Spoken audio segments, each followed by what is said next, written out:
They say it's up there, and it ain't nothing to discuss here. Feel it talking with revenge, we like best friends. Just let me line up and rap on the rest here. Blood on 125th, what you want? Yeah. I keep falling out with my niggas, why they do that there? In position for that crowd, I can't get it back. I got that shit on it now. He said the Bible don't teach you not to sin. Yes, the fuck it do. That's the whole point of the whole fight. When he took us the first time. When he took us the first time. You from all sins. Come on, man. This is insane. But that's that Christian dope. Go ahead, Maisha. Out there teaching it like we teach. We teach you Christ is a nigga. We teach you God is a nigga. And guess who he loves? He loves niggas. He loves niggas. And that's one of the topics we're gonna talk about. They say it's up there, and it ain't nothing to discuss there. Feel it talking with revenge, we like best friends. Just let me line up and rap on the rest here.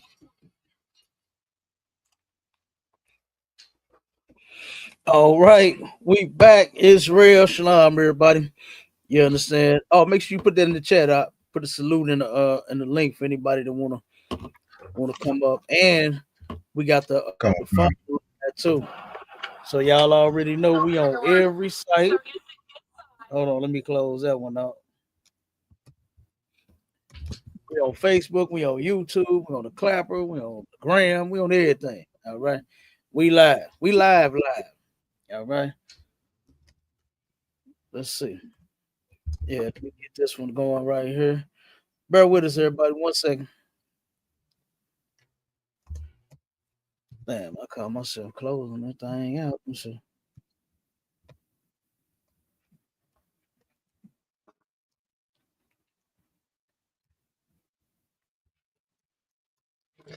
You said what you got coming up, sir? What you trying to do? Hold on. I'm trying to set this the fan base and the Clapper went out. I had to reset. Oh, okay, come on. I don't know why I do that. I don't know if it's my if it's these tablets that I got that I go live on or what and why I was doing it, but I might just have to get some new ones. I don't know, or reset them or something. I don't know. They keep going out there and now and again. Like sometimes even when we go live, it'll turn around and drop. Okay, come on, Kyle. I'm trying to see if we got any questions on Yeah, we got any questions? Definitely open it up for questions. I know people be having questions.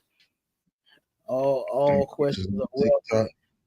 All right, TikTok. We talking about the black church is useless to the black community. If you got any questions, comments, or you disagree with what we talking about, you know what I'm saying? Go ahead and put it in the chat, and we will definitely address it.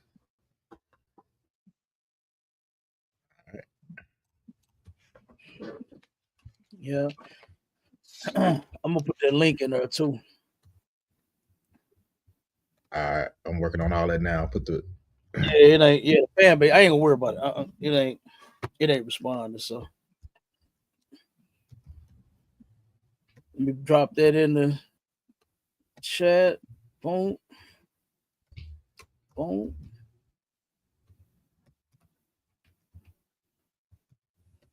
All right, it's in there, mashallah. We in there. All right, come on, sir.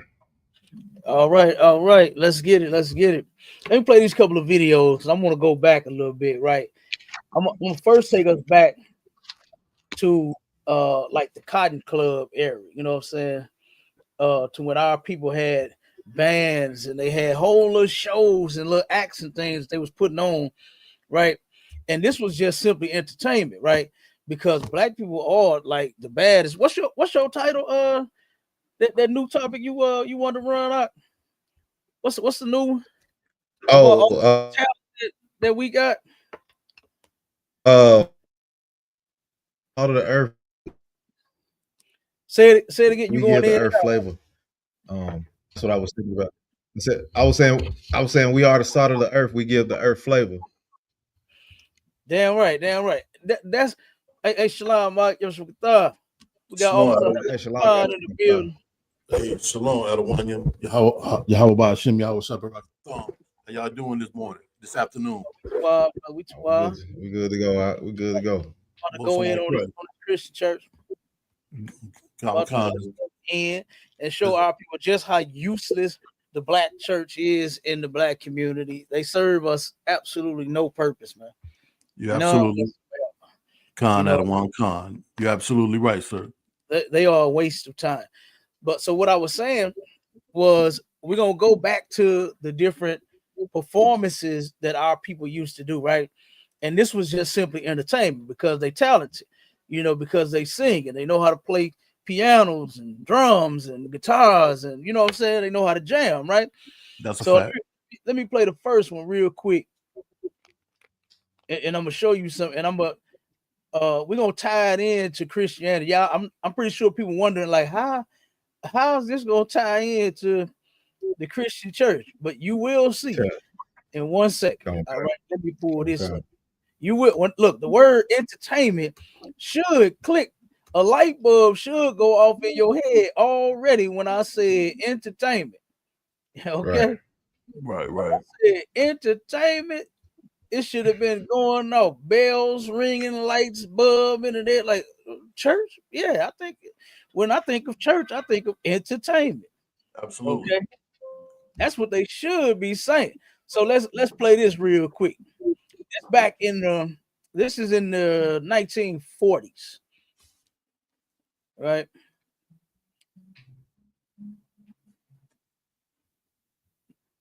Check.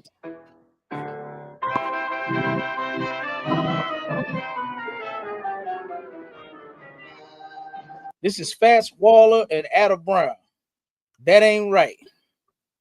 It's 1943. Oh God. Come on, sir.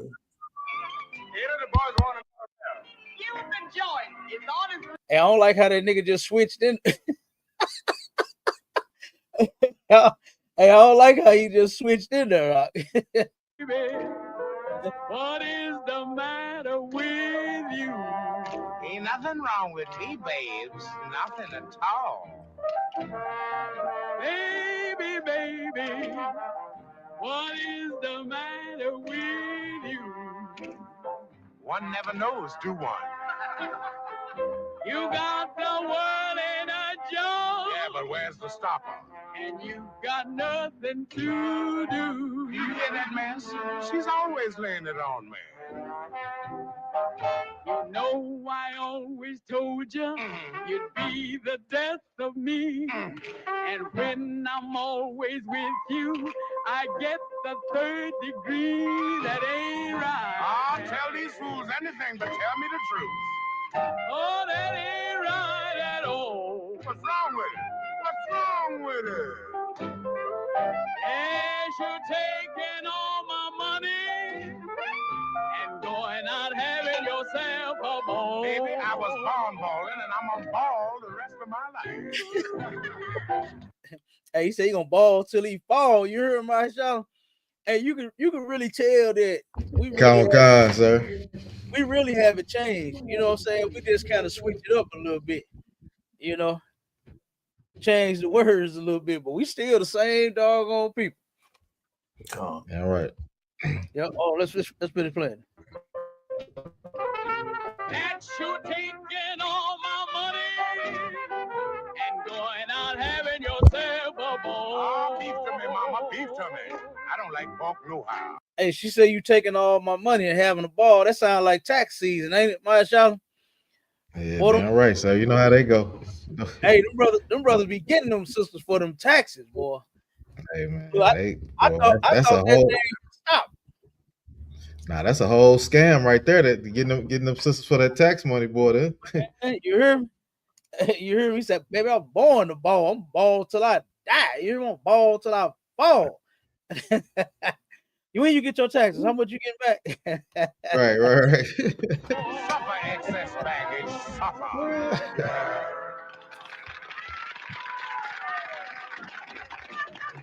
Okay, now that was the first act. Let me go ahead and turn that one on. Now that right there was true entertainment, right? That's something that it's nothing wrong with that. It's nothing wrong with going somewhere, listening to some music, having a band, having a DJ, you know what I'm saying? You know what I'm saying? Ain't nothing wrong with none of that. Okay. You can turn around and go to a bar, you can go to a club. It's no sin, right? It's not a sin to go and have some chicken. Oh man. Look, we rolled past a club the other day. Me and my real look, we said at the same time. Boy, they got some fire wings up in there. And I'm telling you, this club, Club Illusion over on the east side, they got some fire wings, boy. Everybody used to go there, and if they didn't go in the club, they went there to go get some of that food. You know what I'm saying?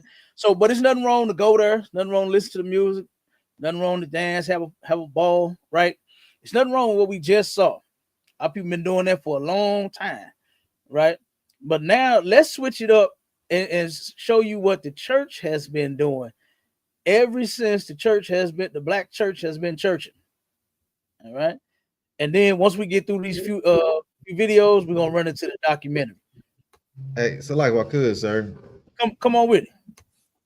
I mean, I can see the you know how the sister demeanor was back in the day. She was just singing and moving with, you know, just slightly moving with the beat, and I already know how the Christian church is. It's gonna be a whole lot of booty shaking going on. So like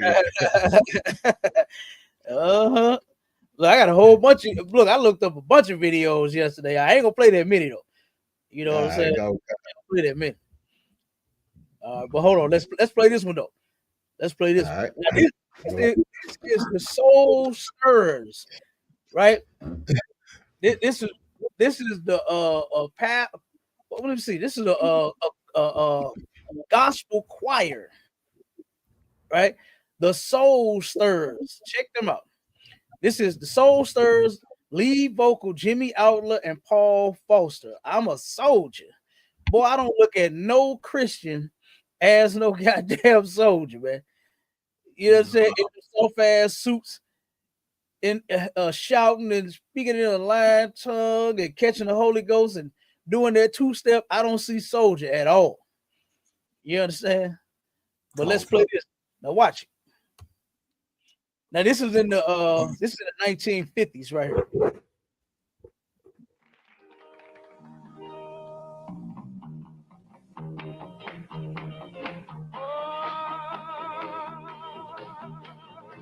I'm a soldier in the army of the soldier in the army. A soldier in the army. I got to fight on in the army of the I got to fight on in the army. A warrior, a warrior.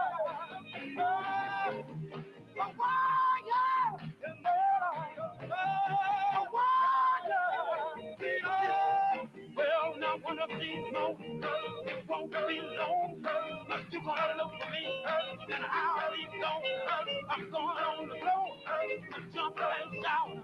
I'll be nobody there to turn me out. It's one of these moments, it won't be long. You're gonna look for me, and I'll be gone. I'm a soldier in the army of the soldier in the army.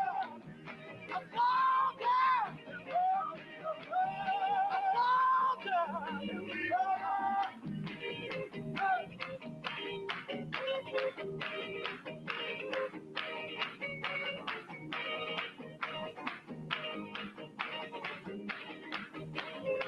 Okay, so we can see the entertainment, right? Y'all can see now. This is the gospel. Now, this is It's very similar to what we just watched at the Cotton Club, or in the Boom Boom Room, or in or Jimmy Jam's place, or whatever the hell they used to call them, right? Right. You know what I'm saying? Back in the day, you saw the first video to where now this was real, that was real entertainment, right?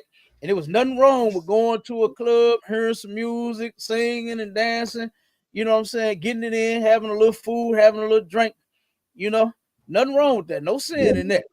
But now here you got the gospel group. It's the same kind of entertainment. Don't it look like it to you? Come. Don't it look like the same entertainment, Akim? Now let me show you how. Now pay attention to how those brothers start walking in, right? Matter of fact, no, I ain't gonna play it again. Y'all seen it, right? You saw how they turned around and walked on in. I'm a soldier. They got the line. They formed the line and started walking and singing and playing the music and all that, right? So like that one. Go ahead, Warden. And it looked just a little bit saucy too. Yeah. That's what I'm telling you. They don't look like no soldiers to me. Okay, don't look like no soldiers to me at all. All right, but check this video. Watch this one. Watch this one. You're gonna see the same type of performance, right? Watch this.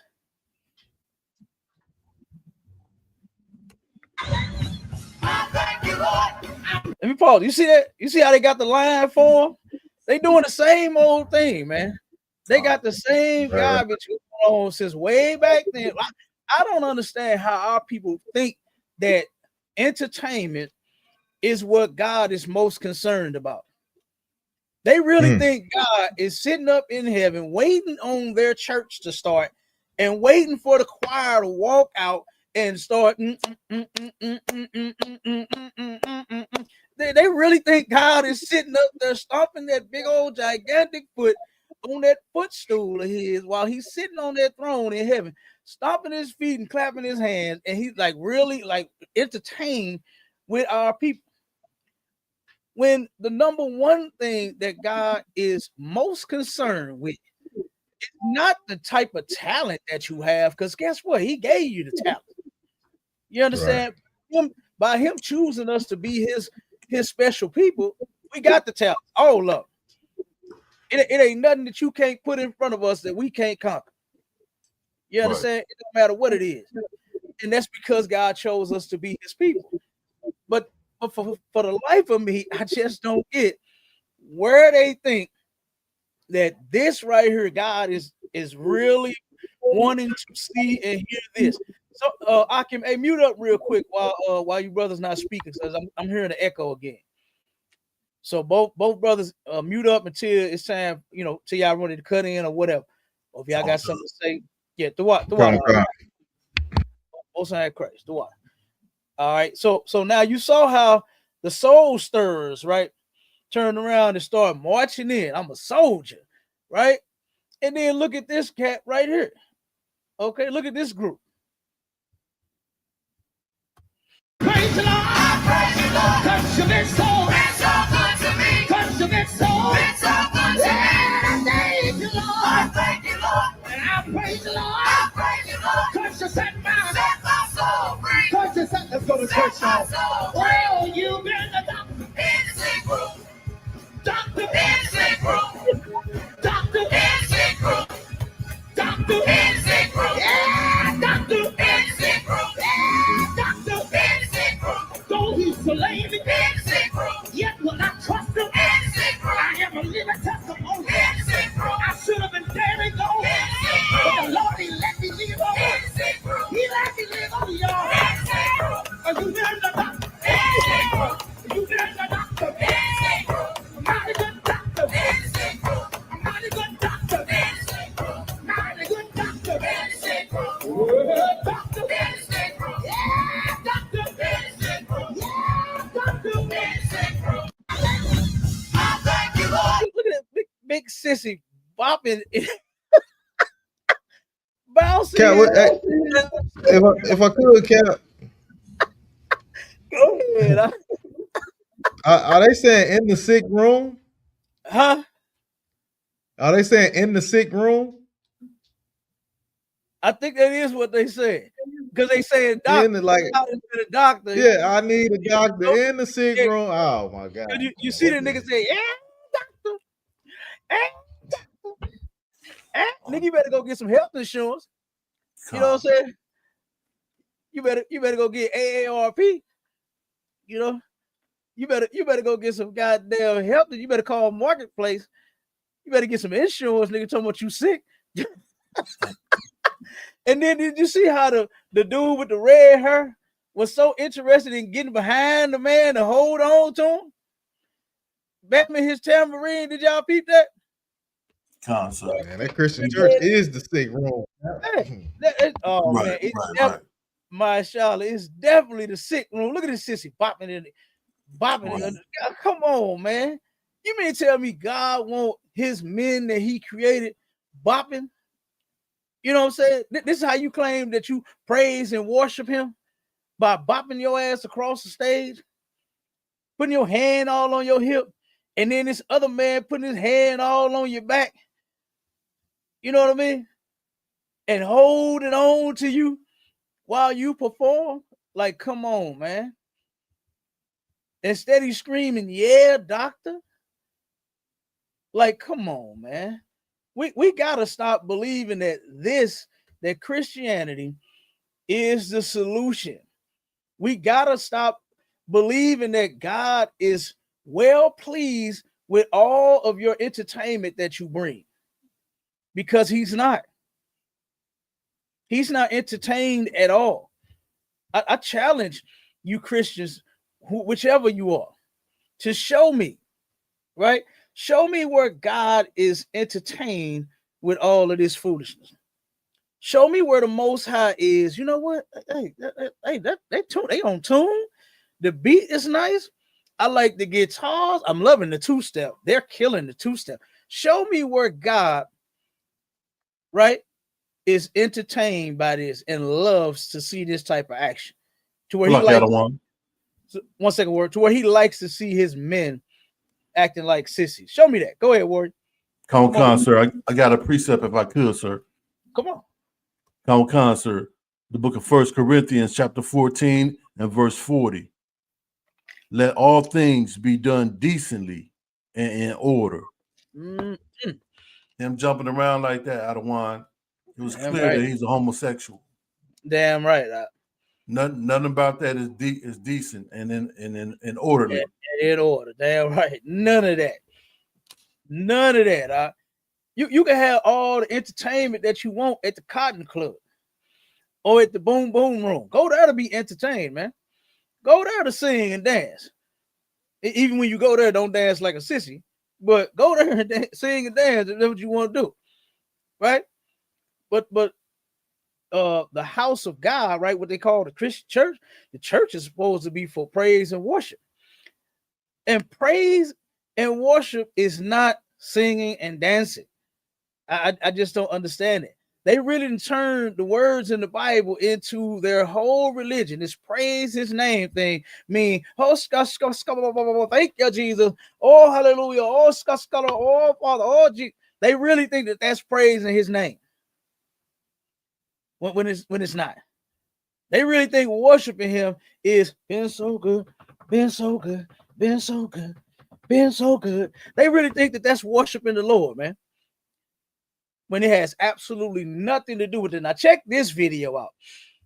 Check this one out real quick, and then we're gonna get to the documentary. I might have to cut through on the documentary a little bit, kind of get through to the major points that I want to bring out on that, because this stuff here, this is insane, man. Again, the black church is useless to the black community, man. And now this video is going to show you just how useless the black church really is and what they're trying to push on black people. And they have been pushing this for a very long time. They've been pushing everything on the black church, on black people, right? Let's play it. The Hawkins family opened a storefront church in Oakland. They called it the Love Center. And unlike mainstream Pentecostal churches, the Love Center adopted the Bay Area's countercultural approach to sexuality. This is where the Hawkins family and sort of Black Pentecostal community in the Bay Area is so important for thinking about a new era in Christianity. You hear him, Akim? A new era in Christianity. So now they're trying to turn this thing around, and they want to bring something new to the table. And guess what they're gonna bring? You gonna hear it. In practice, same-gender loving brothers and sisters have been included at every juncture and in every phase of the life of our Black churches. It's just kind of a don't ask, don't tell policy. And guess what? That's what they're really trying to adopt. They want you to turn around and accept the gays, but then don't ask them are they gay. Don't tell nobody you gay. Just be quiet about it. Like, similar to the military, right? Like if I could, bro. And that's what our oppressor, the so-called white man, that's what he wants. He wants us to be secretly gay or openly gay. It don't matter to him. But in the Black church, they want you to be quiet about it. Just don't ask, don't tell. Go ahead, Marshall. I was gonna say, and that too, in that Christian church, that's where a lot of that down low stuff come from. Uh-huh. You know what I'm saying? A lot of that, because them pastors they all down low. You know what I'm saying? Yeah. They all trying to hide, and then like you say, they so accepted to letting homosexuality go on in the church because they gay, they with it. You know what I'm saying? And like you said, it's just like a don't ask, don't tell, and it ain't no sin. I guess I don't know how they do it in the church, but I guess that's kind of how they look at it. So like you said, yeah. And you can tell this brother right here on the screen, Reverend Jonathan Walton, he's a homosexual. You can tell he's happy, proud about it. Just don't ask, don't tell. You understand? He is proud about it. Yeah, proud sissy. Okay? He probably feels sorry for the ones that's in the closet about it because he wants you to come out and be like him, be openly gay. You know what I'm saying? But you're right. And then I think we're going to do a one on this one with that other video. Y'all can see it to the left or to the right. It says God, gays, and the gospel, how gay culture influenced gospel music. You know what I'm saying? And it absolutely is. Hey, I'm telling you, we get man, listen, we're gonna run that one too. But check it out though. Let's finish this one. Watch this one. The Love Center's choir in pews became a haven for gay and lesbian singers. You hear that? The pews, the seats became a haven for gay and lesbian singers. A haven. Because guess what? That's where a lot of entertainers made they break at in church. They started singing in the choir. Wasn't Whitney Houston? Whitney Houston got her break in church. I think the Braxtons, Toni Braxton and her sisters, they were gospel singers. They were raised up in church. You know, and all of them singing could blow the roof off the place. Come. With those wonderful voices that the Most High blessed them with, but it ain't for gospel music. It's not for that, because you are actually singing a song to a false god. You are actually worshiping a false god, and the Most High is not with that. You know, you think just because your career took off, said God is with you, but look how it ended up. Look how them careers ended up. Look at Whitney Houston. You understand? Look at how her career ended up. Look at how Toni Braxton, and she had to rob her man after being with him for 18 years and then divorce the man after 2 weeks just to get some money. You know what I mean? Like, that's crazy. That is insane. But let's keep going. Like gospel musician Yvette Flunder, the daughter and granddaughter of pastors. Flunder felt deeply alienated from the Pentecostal church in which she'd been raised.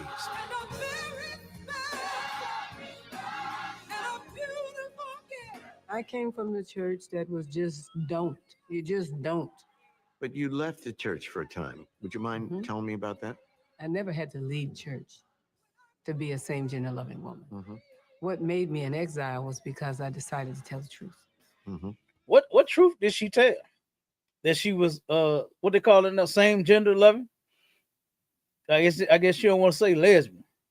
So now they finna add a whole bunch of more letters to so it's gonna be SGLW. Man, more acronyms, Adawan. Yeah, more acronyms, man. It's gonna be more letters out the alphabet added to their foolishness, man. So I guess she decided to tell the truth about her sexuality. You know, like she said in her church, it was just don't. You just can't be gay. Don't be gay. Don't be lesbian. It's like if I could, sir. Go ahead, huh? They try to keep using all these different names because they don't want to face the fact that they are a faggot. You know what I'm saying? Like if you just, they can't even say that because it's just gonna make them feel bad. So they gotta say something different. Right. Same sex, gender loving, like if you just heard it come out your mouth all the time, if you just say, "Hey, I'm a faggot," I mean, you would probably not want to be one. You know what I'm saying? Hey, you wouldn't think it'd be no issue with it, but it is. Yeah. And that's because guess what? What you truly are, it hurts. You being gay and lesbian, you're not happy about it. And guess what? Our oppressor, he knows you're not happy about it. He called it, he classified it a mental illness. Still a mental illness. There's something wrong with you. It's not nothing right about you. And this is why you have to be sensitive to their feelings. Right, You right. You could call me straight and guess I'm a damn right. You know what I'm saying? Wait, what the hell you know calling me straight? What you mean? Call me masculine. I'm okay. Okay, cool. What are we talking about here? You gotta call me something else. No, hell, straight is fine. Man is fine. Nigga is fine. You understand? Yeah, right. Hardcore is fine. Just don't call me soft and no sissy or L and G and B and G. Cool. You understand? Long as whatever you call me got something to do with being hardcore and a man, then I'm fine with it. I ain't gonna say nothing. All right. You ain't got to turn around and soften it up to me. That's great. I'm fine with it. You hear me? And guess what? If they were so gay and so happy, they would be fine with it too. So let's keep playing. There's an awful price to pay.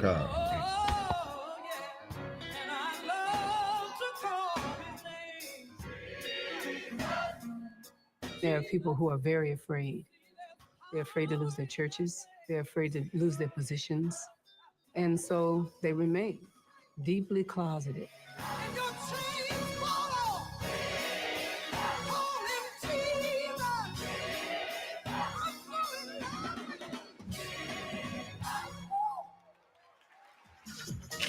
She says she's so in love with Jesus, but you love a woman at the same time. How hypocritical of the Christian church to claim that you love God and love Jesus Christ so much, but you are every single thing that they said not to be and not to do. God and Jesus said not to be gay. And here you are being gay and claiming that you love you some him, you love you some Jesus. How? When you disobey him on every angle, every turn, every law, you break them all. How do you love him so much when you don't obey him? That makes no sense to me. How do Christians really claim to love God? How do you show God that you love him? By singing? By dancing? One of you Christians out there that's watching and paying attention, answer that for me. How do you all show God that you love him? Is it through your entertainment? Is that how you show God that you love him? Is it through your voice, your wonderful voice? Jesus. Is it because of that? Is that how you show you love God? Because if you do, that is very lame. I ain't got nothing on my TikTok, Cap. My TikTok they ain't got an answer for that one. That is very lame. That's what you claim that showing God that you love him is a bunch of fucking words. If that's all you got is some words and no action, you need to rethink your religion. You need to go back to the drawing boards and find out what you really need to be doing. Because guess what? The Most High is about action. Those laws that he gave us to follow, guess what? Action comes behind the laws and the rules that he gave us to follow. Some action has to come behind that. Same with your child. You tell your child that they better go in there and wash some dishes. Guess what? Words saying, okay, daddy, okay, mommy, I'm finna go do it right now. Well, them words don't mean nothing if you ain't in them busting them suds. So like I don't want. I got the precept for that. Come on with it. Come on. 1 Samuel chapter 15 and verse 22.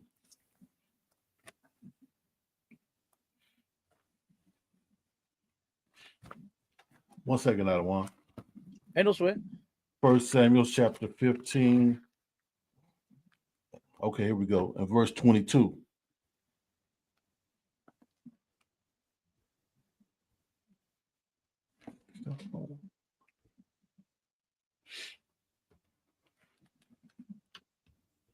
And Samuel said, hath the Lord as great delight in burnt offerings and sacrifices as in obeying the voice of the Lord?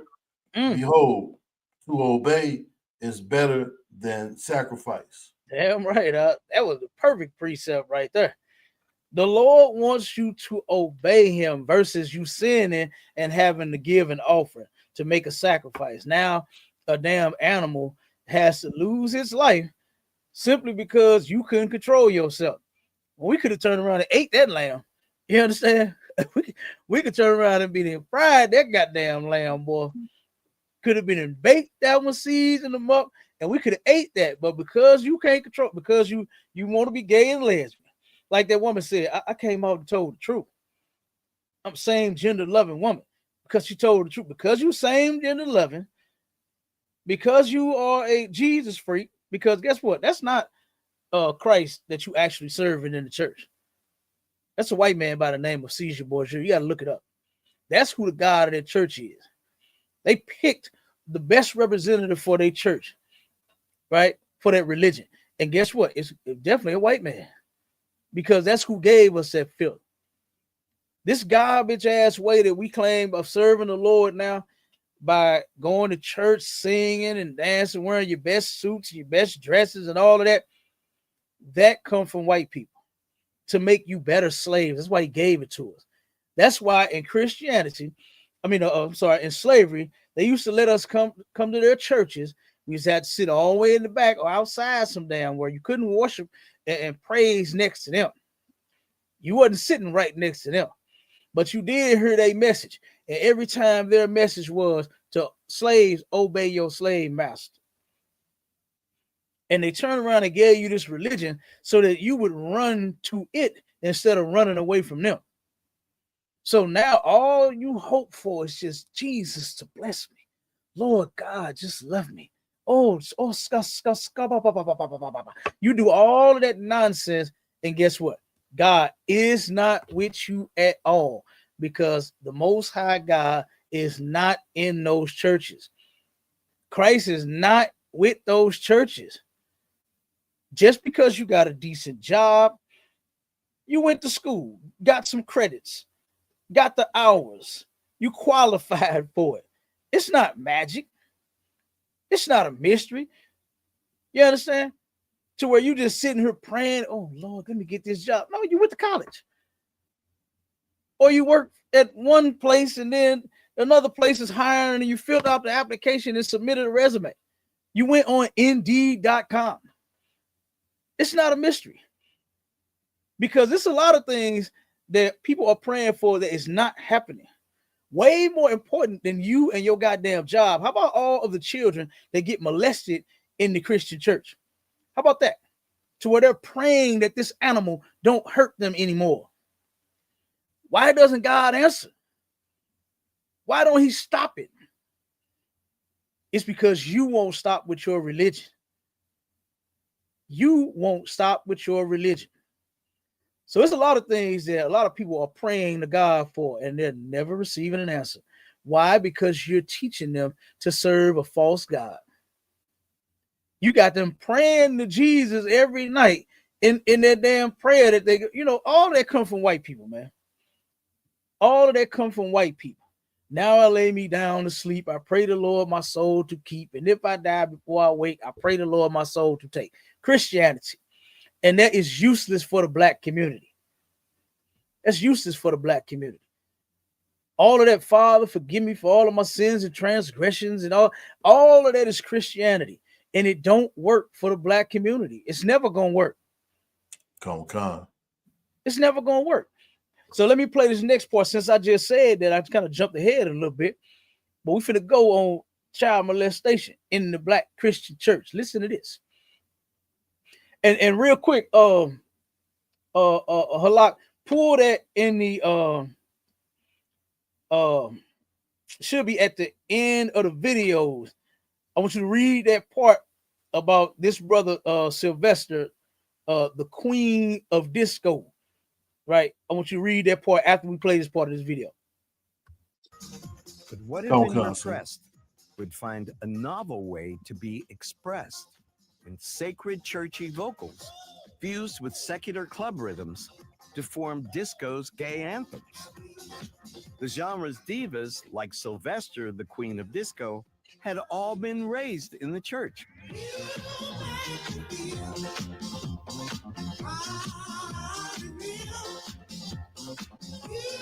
Sylvester, who was raised in the Church of God in Christ, just like me, had that tune, had those licks, had that sound, had that vibe, you know. He said to me one day, he said, it's amazing, Yvette.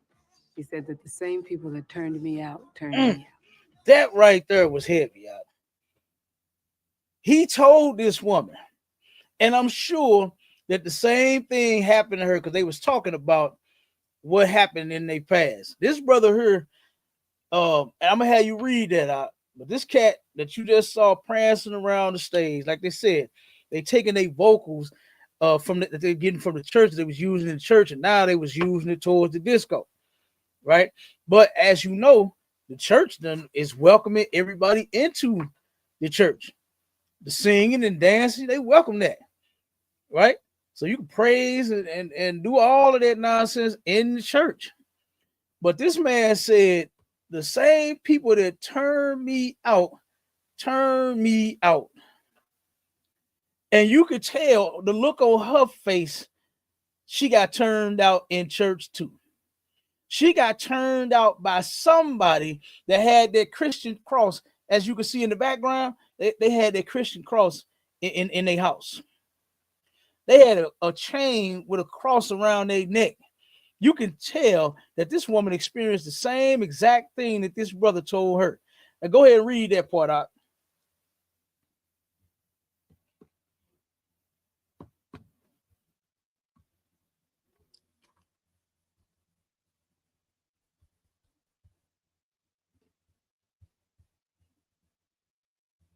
Salaki Adawan, I'm having some technical difficulties on my end, and I'm unable to access it at the moment.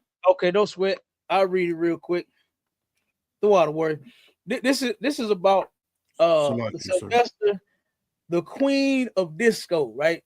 This brother was molested in church, right? He's deceased now, but he was molested in church. It says at the age of 8, he was sexually molested by a man at the church. This happened at the church. I thought you were supposed to be there praising the Lord. Why in the hell are you there looking at little boys' butts? And we bring this article out all the time about the one where it said the best place to hide a child molester is in the Christian church. That's the best place to hide one, because guess what? That's where they all at, and they all lurking. And they get to do it at the damn church. How do you pull that off? How do you molest the child at the goddamn church? You're sick, man. And then it says, I got you, Adawan. Here we go. Sylvester, the queen of disco. Salaki, sir. Sylvester, the queen of disco, was molested in the church, sir. Mm-hmm. At the age of 8, he was sexually molested by a man at the church. Mm-hmm. At the time, rumored to be the church organist. So the brother that played the organs was the one that molested this little boy at the church. Keep going. Come, sir. Although Sylvester would always maintain that his interaction had been consensual and not sexual molestation. Sylvester was only a child at the time of this incident, while the assailant was an adult. Okay, so this cat here, if you look this story up about him, this cat, when he became an adult, he was messed up. You understand? He really believed in his mind, because if I'm not mistaken, he has said that he actually felt good after it happened. That made him feel good. When ain't no way no 8-year-old child can consent to a goddamn thing with an adult. That's right. There's no such thing as you, because I don't give a damn if you did say yes. The boy probably was so goddamn scared out of his mind here. You pulled your penis out and said, "Do you want some?" And he, yeah. You scared the hell out of the kid. He was scared. He was terrified. And he let this man have his way with him. I ain't blaming him. You understand? Because he was a child. Men, adults, men and women, that we're supposed to protect children, not molest children. So I'm not blaming him at all. But just goes to show you the type of mindset and how when a child gets molested, that destroys them, man. It messes up their brain to where he couldn't even think properly. This man said he liked it, and he said he consented to it. It was at his own will. He wanted it. And don't no child want to get molested and taken advantage of, man. That was bullshit. That's right. That was bullshit. But that's what happened when you hurt a child, man, and you go all kinds of ways. You ever heard people say that gay people are confused? They're confused. They're confused. Everybody has what you call love strings, right? To where when everything is fine, right? Just kind of think of it in a way of functional and dysfunctional, right? When your car is functional, you could start it up, turn the key, or nowadays niggas so rich they got them push buttons. You understand? They push it with their finger, and it start up. You understand? The gear shifter went from her, you understand, behind the wheel to on the console. You just turn it to park and reverse and drive. You understand? You get to turn it now. Okay, they got that new shit going on. But if your car is functioning properly, the alternator's working right, your transmission is working, it's going to get you from A to B smoothly, perfectly, no problems, right? But if it's dysfunctional, your love chords have been to where you go from, just think about a piano, right? Whenever you see like movies where somebody or a commercial where Angel is playing the harp, and those tunes, they perfect together, right? They go, you don't miss a beat. But when a person gets molested, that chord gets hit and they go, boom. You hit something and then it's like, whoa, man, that's the wrong chord. So what they end up doing is they don't know who to love. They don't know what to love. People done a lot of sick things, man, off of being traumatized as a child. They've traumatized other people. They turn around and did strange things with their family members and just all kinds of mess, man. It's a lot of stuff that happens that goes wrong when a child is molested. And that's what happened to this man. You understand? His love strings, that cord that showed him what to love and who to love, it was broken when this man violated him as a child. To where that chord could have came out beautiful as him being an adult,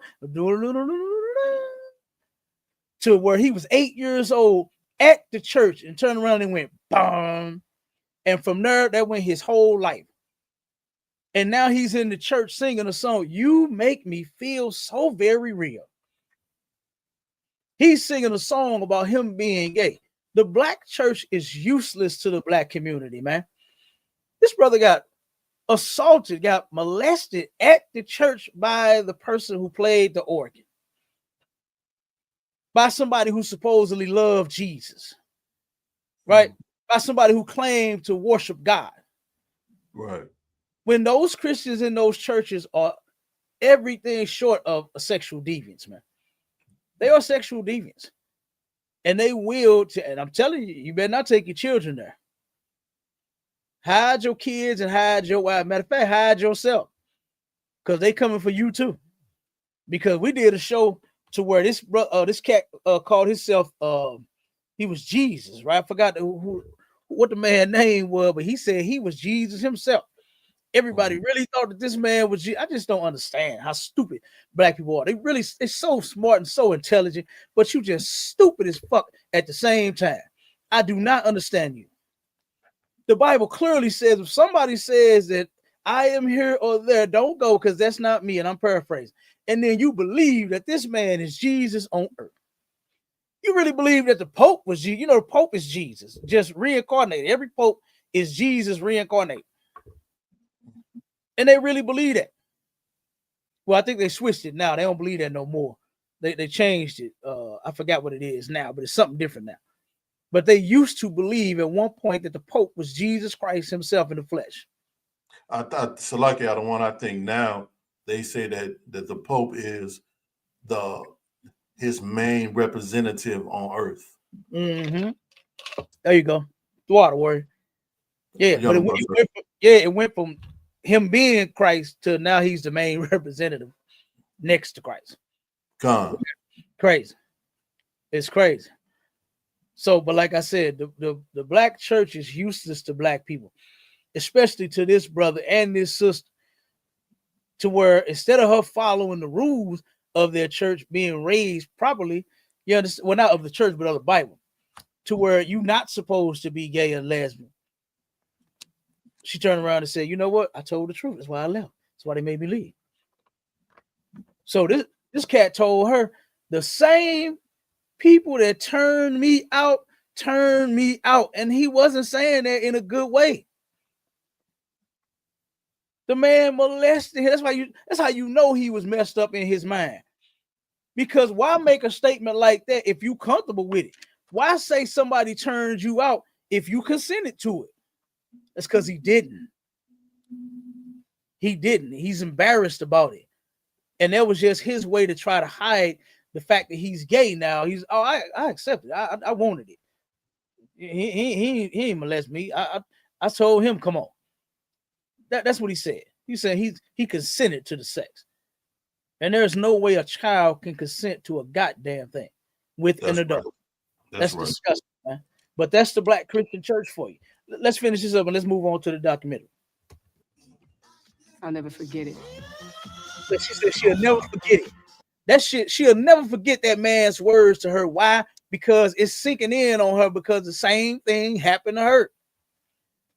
The same exact thing happened to her. And you know what? She ain't what they call them, gay and happy. She ain't gay and damn happy. No homosexual is happy about being gay. No child is happy about being molested, and now they're confused and they do things and say, you know what? A man hurt me, so now I'm gonna be with men. A woman hurt me, so now I'm going to be with women. Or a man hurt me, and now I'm going to never be with a man. I'm going to be with a woman. You know, like I said, this is terrible, and this happens a lot in the Black Christian church. Eddie Long is a prime example of that. Molested damn near every boy in his damn church, and these people continue to go to this man even after it came out. What's his name? Creflo Dollar. As the people started going to his church, leaving Eddie Long, he encouraged them people to go back to this man's church. That's right. He called it a wreck. He called what Eddie Long did to those 9 boys that came out, and I'm sure it was damn near 99. I'm sure it was. That was just the ones that chose to come out. He called it a wreck. Can you believe that, Akim? This man said that this was a wreck. Nigga, this ain't no fender bender. Law. This man straight violated these boys, acted like he wanted to be in their life and help them, be like a father figure to them. But he turned around and took advantage of them because they didn't have a father figure in their life. This is insane. But they turned around and went back to this man's church off of Creflo Dollar's advice. Right. And our advice to you is leave every black goddamn church alone. Leave every church alone, black, white, whatever damn church it is. you better leave it alone and you better come here. All right. But let's finish this real quick and move on. Peter Gomes, a dear friend of mine, once remarked that the whole foundation of the Black church was propped up by women and gay men. Now listen to this. Pay attention to what's about to be said. How is it that a church that emerged out of a struggle for freedom would then indeed oppress its own members? If the Black church is going to survive, it is going to have to be welcoming to the whole entire Black community, because otherwise there's not going to be a church. Hey, did y'all catch that? You got to open up to the entire Black community. Ain't supposed to be no gay in the Black community. Ain't supposed to be no goddamn L, G, and B, and T, and Q, and plus in the Black community. Right. That ain't for our community, man. None of that are we supposed to be engaging in. Okay? But guess what? We are. Our people are. They're engaging in it, and it's a goddamn shame. Now, real quick, let me show this. I might have to share the whole screen. Hold on. Okay, here we go. Let me see the window.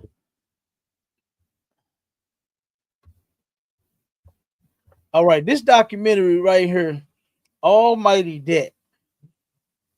This is starring a Black activist and a now known well, he's retired now.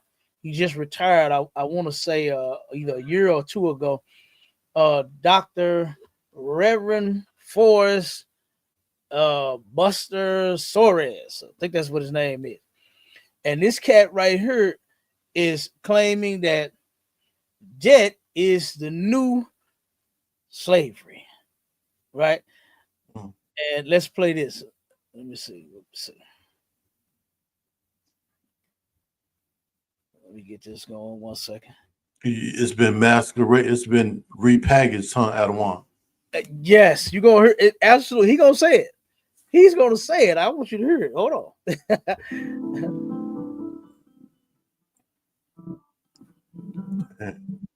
Salaki. I'm nervous. Huh? I'm just not nervous. Are you nervous? I'm going with positive thoughts, bringing a positive spirit, positive vibe. Doug Jeffries is a luxury car salesman. So the one with the big family? His wife, Mary, is a high-end real estate broker. But they haven't paid their own mortgage in 2 years, and now they could lose it all. Today, they're headed to a meeting with the housing counselor who's working to save their home.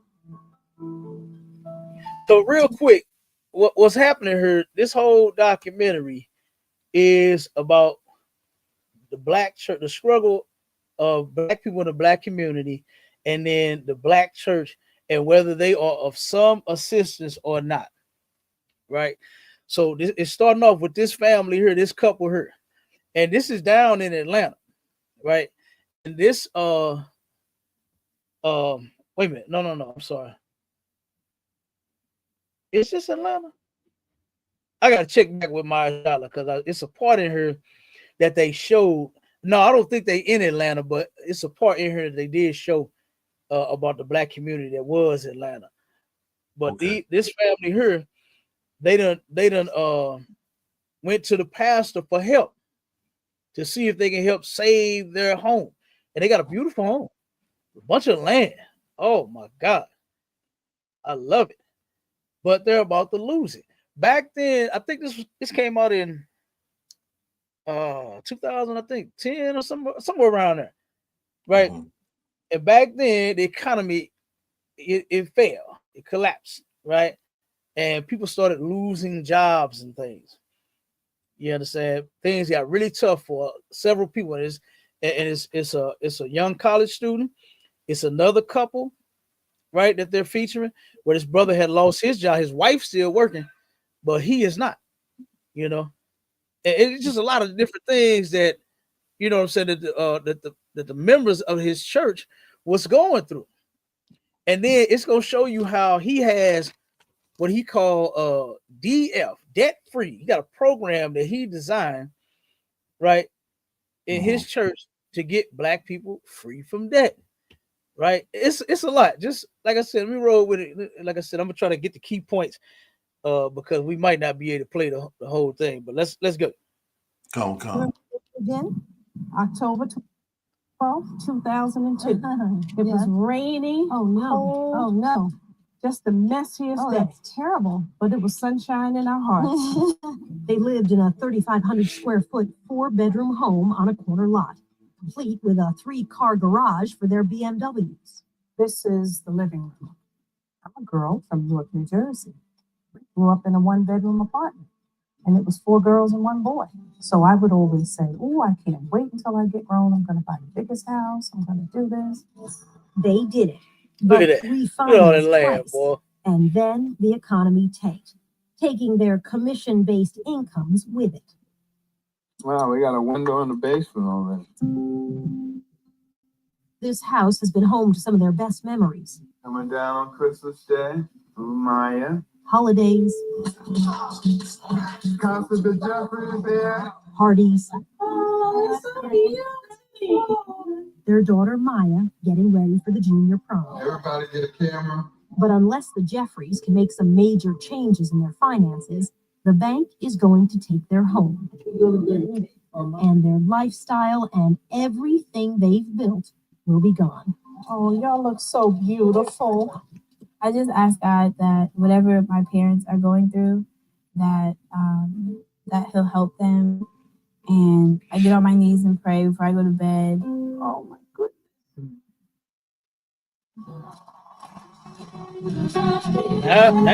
Now here come the church. Okay. Now here comes the pastor. Check what the pastor said, man. Listen to this. This is crazy.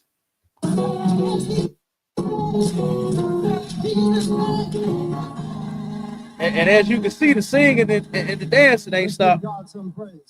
Right. The Jeffreys are drowning in the kind of debt their pastor, Buster Soaries, preaches against just about every.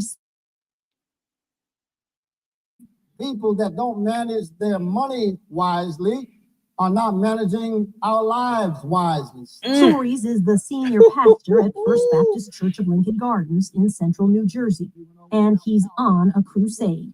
He thinks Black America has a new enemy. Is debt a bigger problem than racism? Yes, debt is a bigger problem than racism. You didn't even. Debt is a bigger problem than racism. You pastors are a bigger goddamn problem than debt. You understand? Because how could you sit here and know the history of Black people and white people being in this country and claim that anything other than racism is the problem to all of the problems that we face here? How could you say that debt is a bigger problem than racism? How can you say that? When guess what? The racist people are the ones that's controlling our debts. That's right. They are the ones that's putting us in the damn debt. Come on, sir. You shouldn't have to pay 30 years for a goddamn home. That's you shouldn't have to pay $5 for a carton of eggs. You shouldn't have to pay $100,000 just to go to damn school. You understand? You should not have to pay $150 for an oil change on my goddamn truck. That's right. My oil change costs $150. All right. I should not have to pay $1.50 for an oil change. Now I'm being funny, but I'm just saying everything is extremely high and it's been that way. And guess who was the last to be able to afford it? Was us. Salaki Adwan. Come on with it. The oil changes used to be $19.99 with the coupon. $19.99 with the coupon. $29.99 without the coupon. Right, you right. Get the filter, you get the 5-6 quarts of oil, and they'll check your damn tires and they'll check to see if you got enough transmission fluid. They'll check to see if you got enough wiper fluid. They'll check your damn near your whole goddamn car. Right. For $19.99. Now the oil change is $1.50. Good night. 85, 95. Oh, come on, man. Don't have no synthetic oil like what mine need. Don't have no synthetic oil. This shit damn near $10 a quart. Yeah. And it takes 6 of them. It takes 6 of them. But this pastor, this is why the black church is useless to the black community. This dude said that debt is a bigger problem than racism. And when we go through this document, if you can, pay attention to this white woman's face. And you're going to see how she is not bothered by none of this bullshit that this pastor is talking about. Because she's looking at him like he's a complete idiot with damn near everything that this man has said. So let's play some more. Hesitate. There's no question to me that debt is a bigger problem than racism. It's no question to him, no doubt in his mind, Aki, that debt is bigger than racism to him. That's a horrible dude, man. That is a horrible cat. Let me see. Let me move to the next point. Like I said, I'm gonna try to slide through this thing so we can get through it. Appearances of doing well, but we won't admit that we're broke. Being in debt is slavery. When I'm paying last month's bills with next month's check, that's slavery. When I'm writing a check, hoping that it doesn't bounce, but when I pull out my credit card praying that it's not rejected, that I'm living in financial bondage. It's a problem exacerbated in today's economy, the worst since the Depression.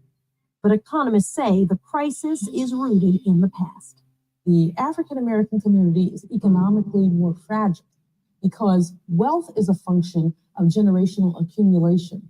And we were some other people's accumulation historically. So we're behind, 100, 200 years. Because of slavery. Because of slavery. Because of Jim Crow. Exactly. We haven't had opportunity. We haven't had the opportunity. And we're reaping that today. We're still reaping it today. They know we ain't had the opportunities being in this place. Like, I do not understand for the life of me why our people really want to get along with white folks. Why is it so needed, so necessary for us to join with them? Yeah. Why aren't we trying to have our own like what we had in the past? That's right. Why aren't we trying to have our own schools instead of going to all of theirs? Are there any more HBCUs? What is about 4 of them, 5 of them? Not very many. It's a lot, Adawan. Go ahead. To my surprise, when I attended one, they have been corrupted. So, and what I mean by that is they have allowed white people to attend, to give them so many millions and hundreds of thousands of dollars to where the white people have a greater influence on the HBCs than they have to the point to where they pretty much running it behind the scenes. Right. That's a fact. That's a fact. And look, real quick, I pulled this on another show, to where they are actually letting white people get those degrees that black people should be getting to go to HBCU. I mean, like you said, they done corrupted it. You know what I'm saying? They running them now. I wouldn't be surprised if all HBCUs are owned by white people now. It's like we can't help ourselves. We got to hand over whatever we create and make and give it to them. Like, for instance, BET, Black Entertainment Television, was sold by the black people to the white people. Why would you sell Black Entertainment Television into their hands? Why would you give that to them instead of passing it down to another Negro that could give you the money that you want, and we could keep black entertainment in the black community instead of turning black entertainment into white entertainment. You know, and that's what we are so most concerned with, is entertaining them, being accepted by them, being liked and loved by them, when they ain't gonna never like us. They ain't gonna never love us. They ain't gonna never accept us. You shouldn't even want that from them. From a people who has shown us nothing but hate, we shouldn't expect nothing less than that. We shouldn't expect love now just because it's 2025. That's right. When they're still showing us that they hate us. Why would this be an issue? Why is debt an issue? And in the black community, though, and check what the next statistic is this woman finna bring up. Listen to this. Come on, sir. And as you can see, they had to show that passing that plate around, right? Oh, good night. The black church showed and collected a whole lot of goddamn money. Hundreds and millions, I think it's even billions of dollars. Billions of dollars. And guess what? And they members are struggling. They members are struggling. Man, please. The boy got molested. Why? Why is any of the stuff that happens in the church happening? It's insane. But let's keep going. You about to say some word? No, I agree. Why are these things? Why are these things? Why not? How come our shepherds aren't watching over the flock like they supposed to? Right, because they not shepherds. They for hire. That's why we're gonna get to that. Look, I already know you probably had the precept already. Let's keep playing. Check this out. Come on, sir. Still have, on average, $75,000 less in wealth than whites. You hear that? On average, black people have $75,000 less than whites. Are you kidding me? Are you kidding me? And we trying to join this place out? Right. What are we trying to join? When it was designed for us to fail. This is why we should be coming together more. Not going to no black goddamn church. You know what we should be? We should all be in the ISUPK under Commanding General Yohana, because Commanding General Yohana has the right mind. He has the right idea. He has what blacks, Hispanics, and Native Indians actually need to where we could survive and thrive in this place. You know, he has the answer. But the church, like you said, for so long, they have claimed to be pillars in the black community. They've claimed to be shepherds of the sheep, the leaders of the flock. And they have been doing nothing but leading us down a goddamn tube ever since. That's right. Ever since. This was just a complete waste of time and effort going to church. You're spinning your wheels. You ever been stuck in the snow? You ever been stuck in the mud? To where your car, your wheels start whining because it ain't going nowhere. It's you trying to press the gas to get out that goddamn hole or off that ice, and it's going. Right. All you doing is just burning rubber. Right. You ain't going nowhere. You spinning your wheels. Going to church, you're going nowhere, man. You're spinning your wheels. Nothing's going to happen. Spinning your wheels for over 100 years, I want. Absolutely. That's a fact. And look at our people back in the day. This was black and white. We've been spinning our wheels since then. Those black people had so much hope in Jesus, in the Lord fixing their situation and turning it around to where this next famous pastor they brought to the display, Martin Luther King the Jr., right? They had so much hope in Martin Luther the King the Jr. Mm-hmm. And guess what, man? It was worthless. He was useless too. Martin Luther the King the Jr. was useless to black people, man. Right along with his church and his father's church and all of the churches that came together to try to help this man's movement and his, you know what I'm saying? And his plot. It was all useless efforts. It didn't get us nowhere. That's a fact. The church has long been considered the most important and influential institution in the black community. And for good reason. It played a key role in the nation's fight for racial equality and it always provided a safety net and opportunities for advancement. Yeah, you hear that? Hold on one second. It pauses when I do that. It stays stuck on where I'm moving it at. You know what I'm saying? It should get unstuck at some point. Adawan, can you re-quote it? Because in case the audience, wasn't able to hear it, it may have been a little low. Okay, no sweat. I'll replay it. Okay, and then I'm gonna turn it up real quick. No sweat. I'm gonna turn it up a little bit so y'all can hear it. Let's try that right there.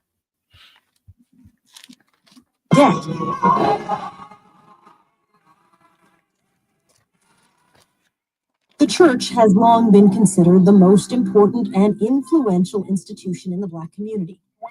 And for good reason. It played a key role in the nation's fight for racial equality, and it always provided a safety net and opportunities for advancement. So you see, no other race has fought for racial equality. Nobody else is that goddamn stupid. Even that's not even a fight for them. They know that their lives are important to them. They know what they mean to them. So they don't care about what other races think about them. You understand? They could care less what other races think about them, man. That's a fact. You know?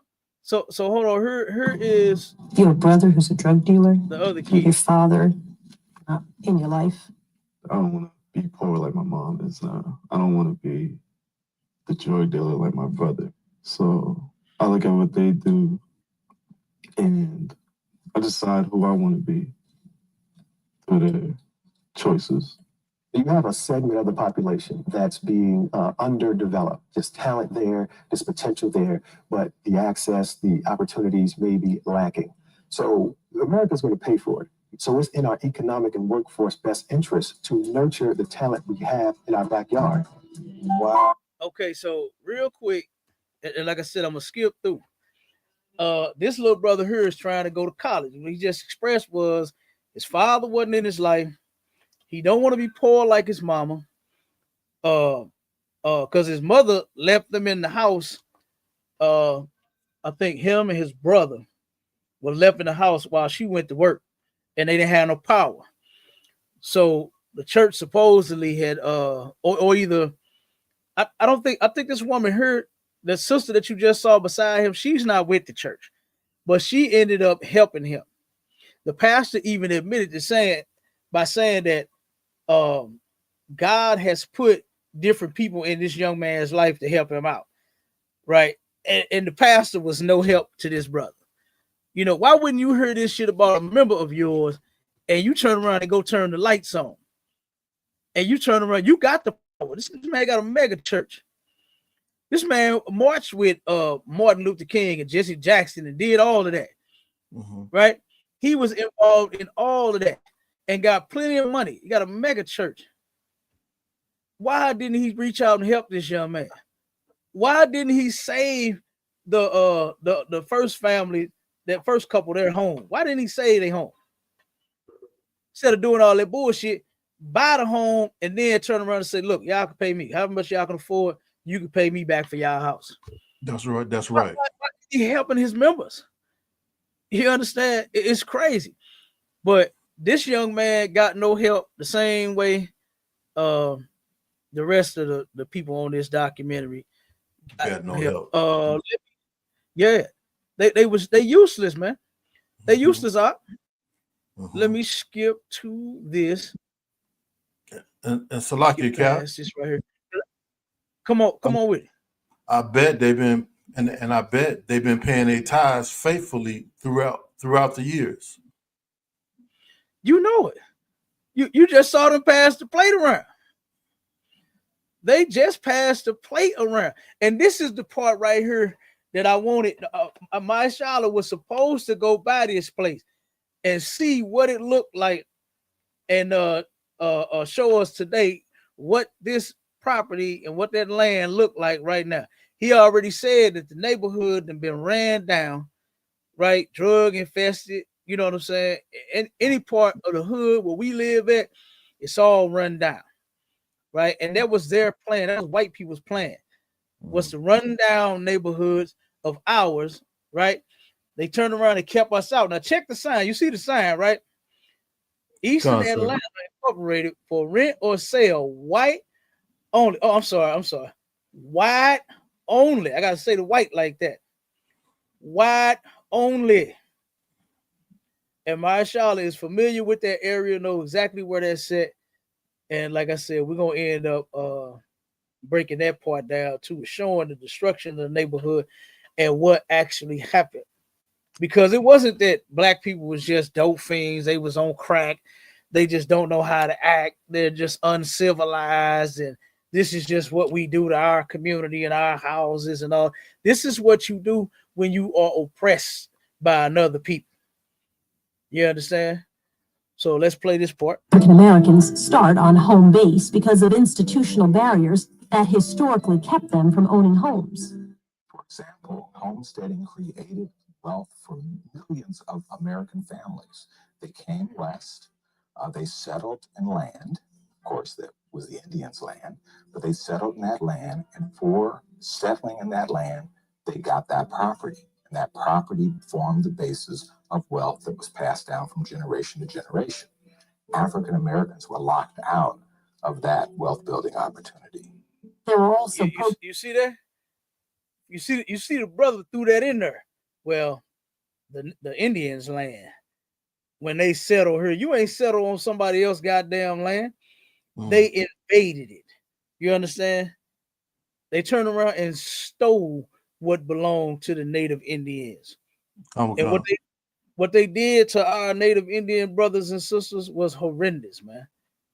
Turned around and unalived them and stole their land from them. You know, and like, why don't we recognize that this man that we dealing with is an animal? And there's no rationale in him. There's no rationalizing with him.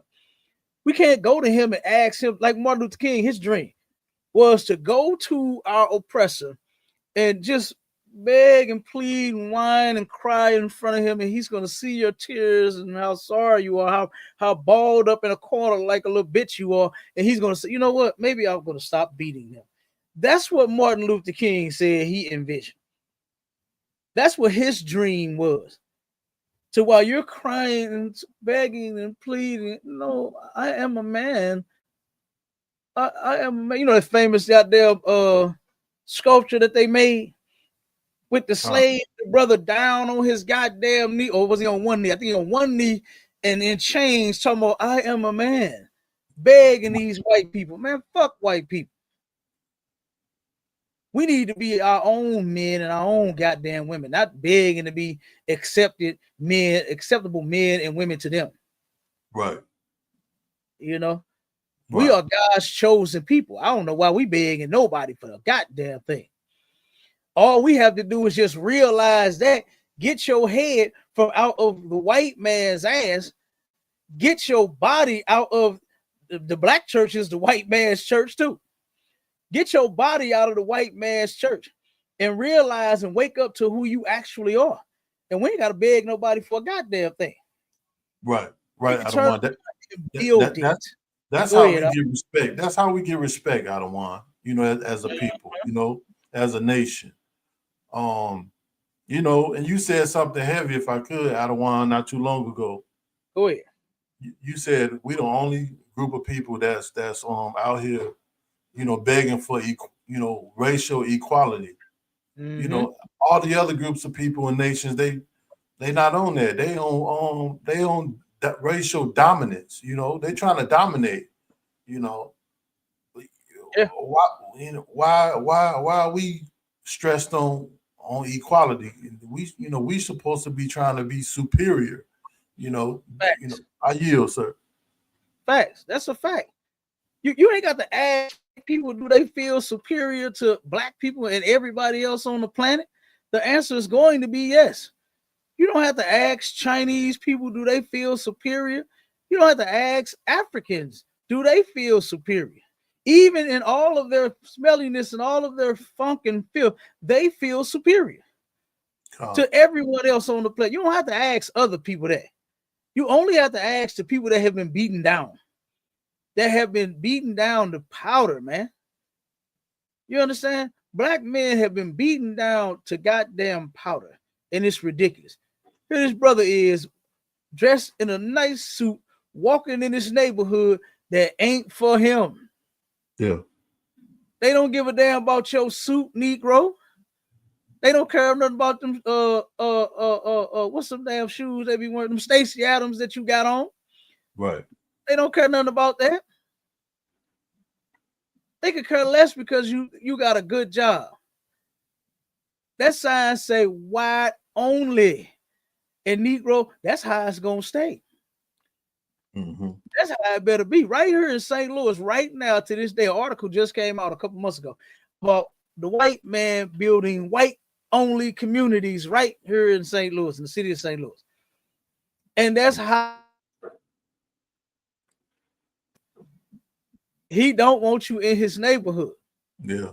You understand? And he's not going to let you move in. They are going to turn it back to this right here, to white only. That's how they wanted it. They wanted it to stay that way. But they turned around and came up with a way.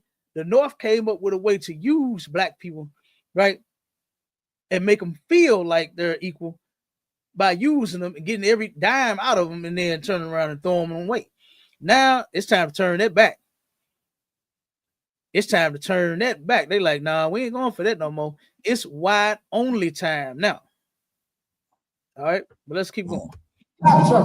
Pastor Buster Soaries wants to help his congregation and Black America conquer this wealth gap. The son of a preacher, he always wanted to see more service-oriented churches.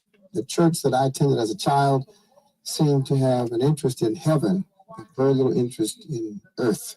The religion that I respected most was the religion of the marches, of the protests, of social action. Politics. And politics. And my church was Bible, Bible, Bible. Just 23 years old, he moved to Chicago to work. Okay, so this is the part where they're about to show you all of his black activist background. There he is with the brother Jesse Jackson. You understand? To where he turned around, and Jesse Jackson, he even wanted to be a white man at one point. At one point, and see, this is the thing about white people. White people know that most black people can be bought. You can't buy us in the UPK. You can keep your money. You understand? Because I wouldn't sell what the Most High gave to us for all the money in the world. I don't give a damn how much you offer me. It's not for sale. That's right.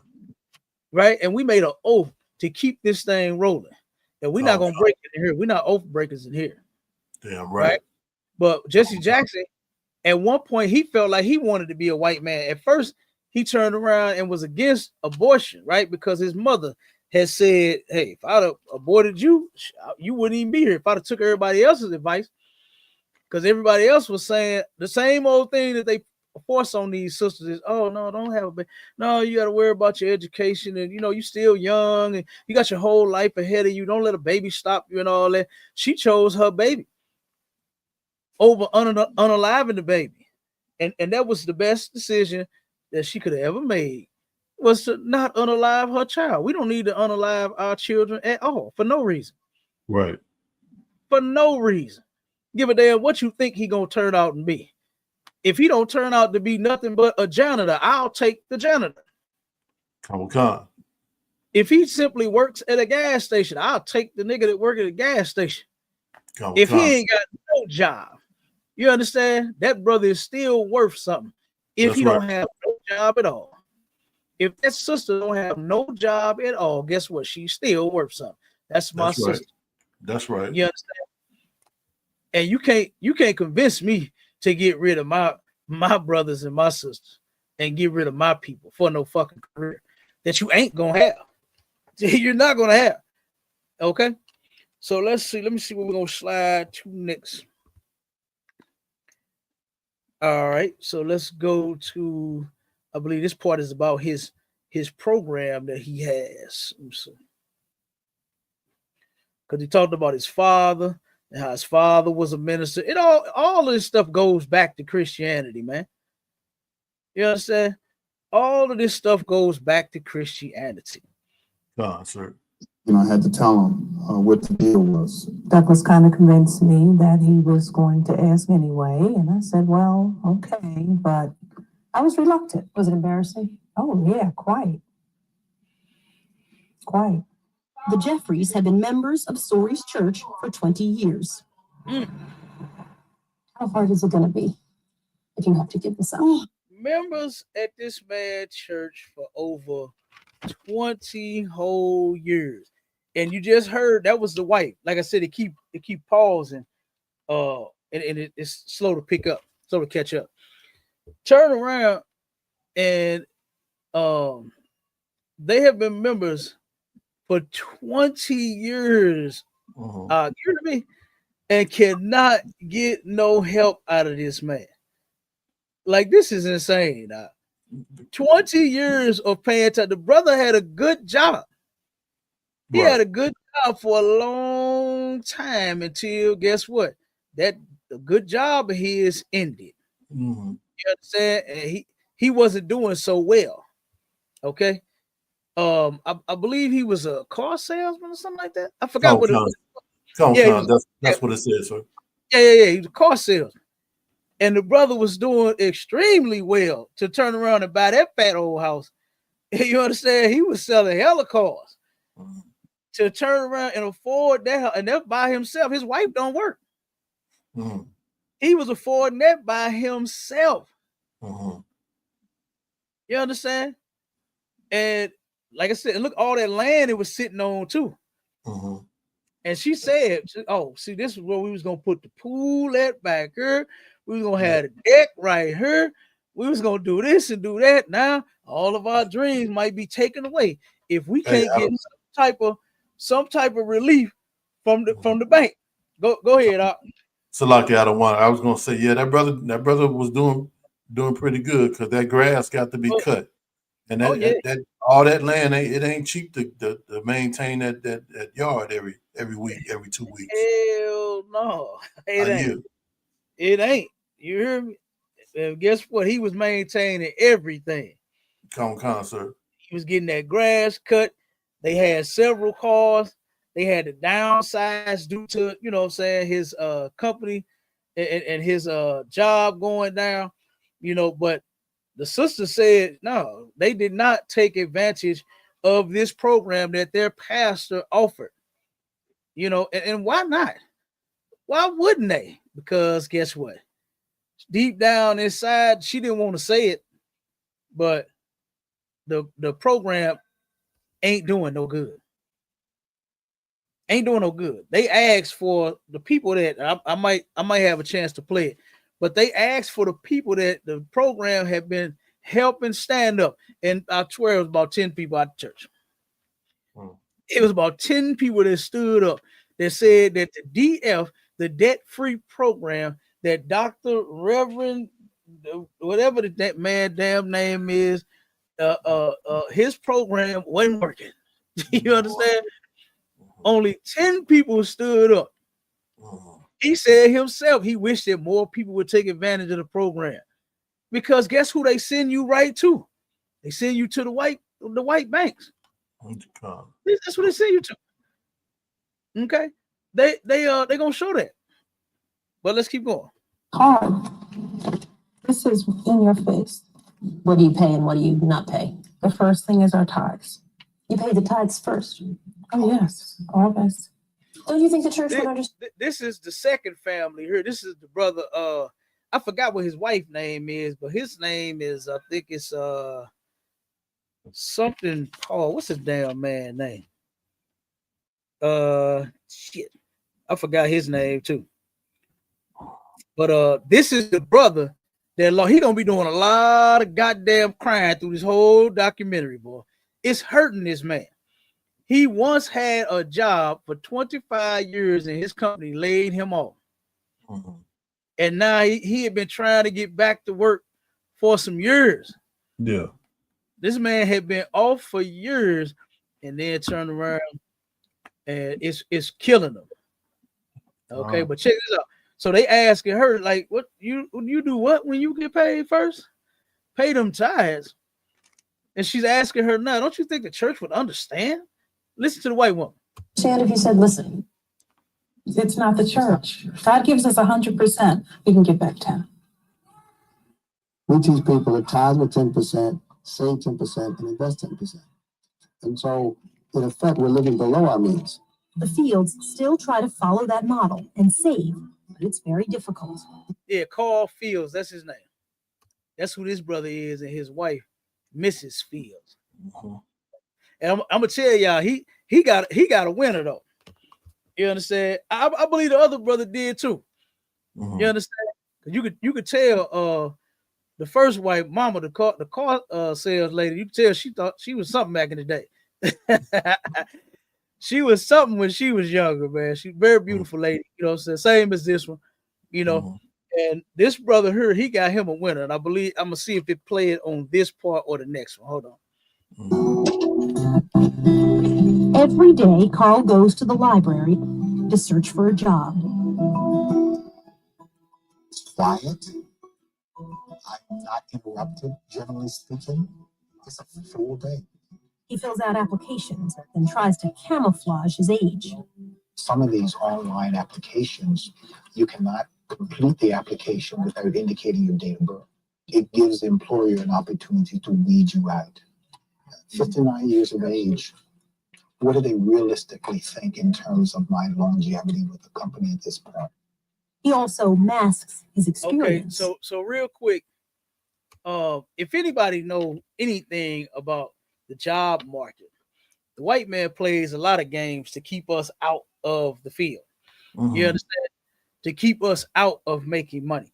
The white man puts up a help wanted, now hiring sign on his business. If you come in with it and meet the qualifications, you know what they could tell you in some cases? That you are overqualified. Right.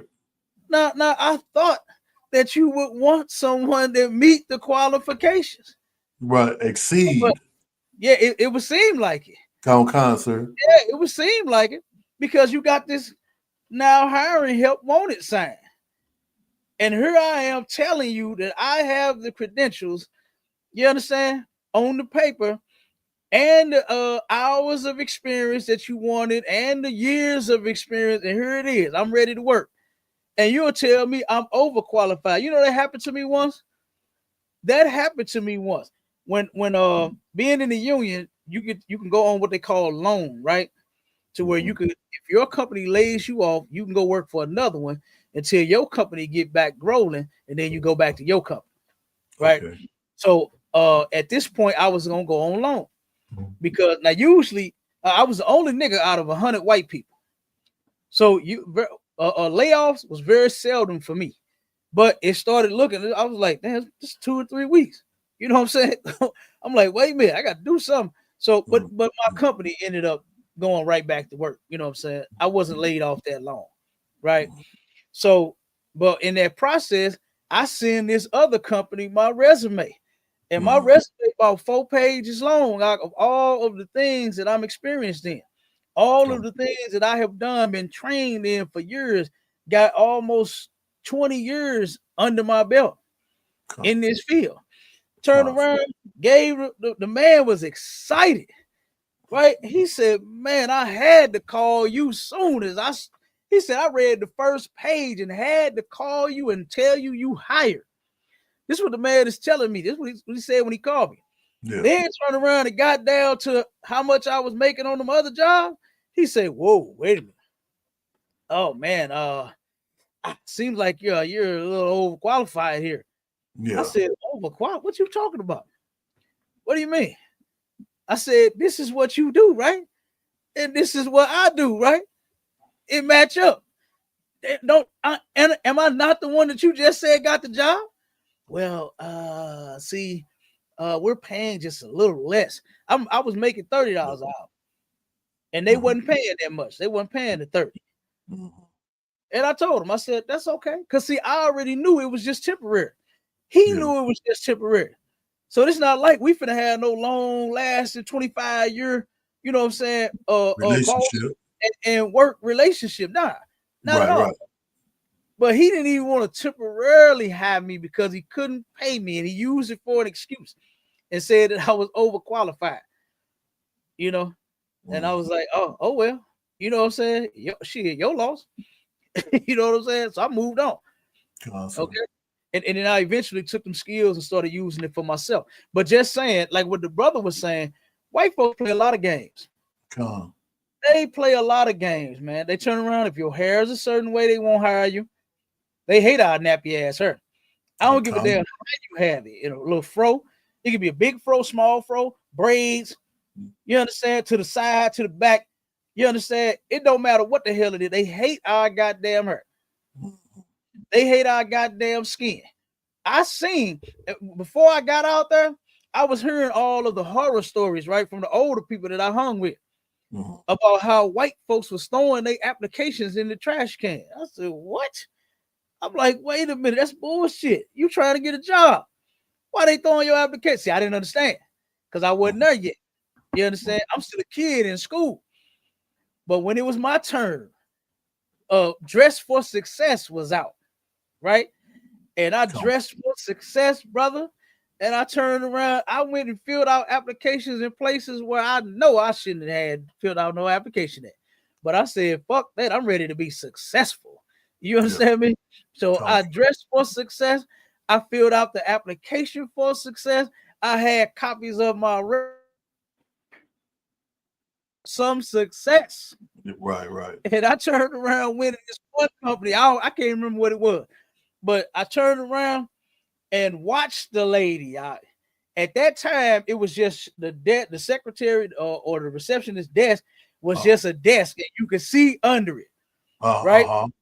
It wasn't like the kind where they build like a whole little wall where you can't see nothing. She was just a little desk, her, and on the side it had the damn printer and fax machine, all that over there, paper and all this shit here. And right under her desk, you could see that trash can.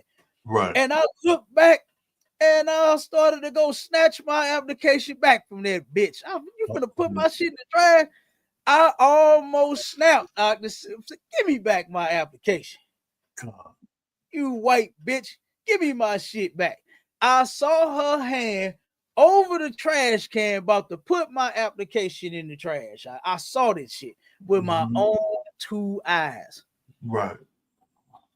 And instantly, I almost went back and was gonna snatch my shit out that whole hand.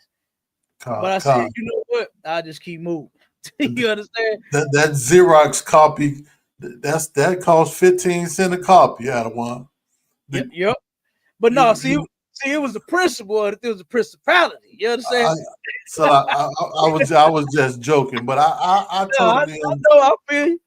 I totally understand. And they do that. Those white receptionists, they say, well, we'll make sure that he gets it, and then have a nice day. And you leave out, and they throw your resume, they put your resume in the trash, throw it away. Right in the trash. They be gatekeeping, you know, those white receptionists. Yeah, they do. Yeah. Okay. Now check this part out right here. Now, this is what the pastor, now you know this was all for the show. Right? This was all for this documentary. But this is what the pastor did. Check it out. One of the things we know about America is that. Hold on, let me see if I can get it to catch up. Families. Hold on. Let me see.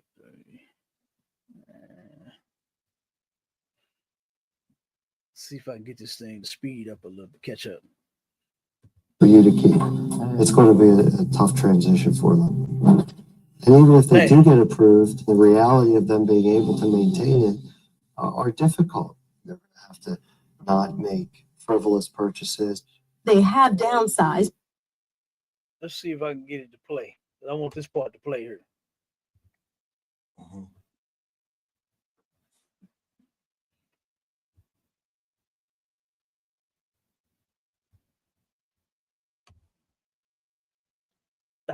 Come on, man.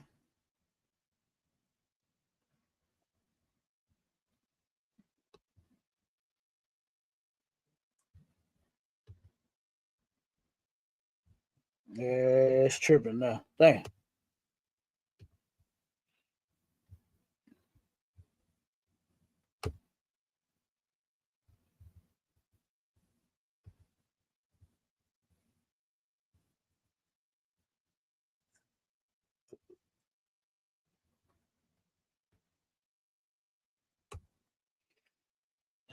Damn.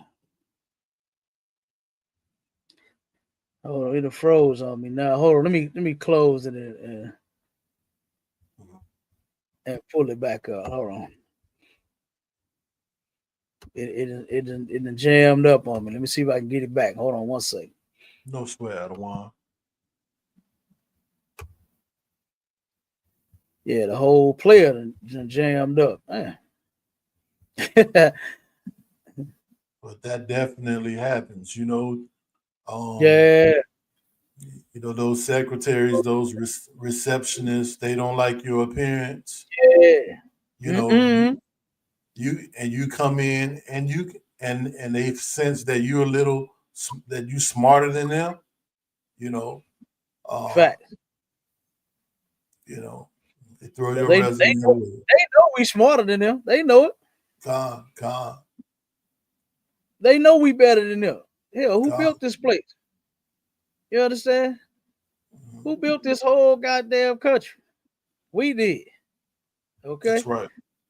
All right, so I got it back. Let me pull it up real quick. We're gonna hit these last couple of points and then we're gonna roll.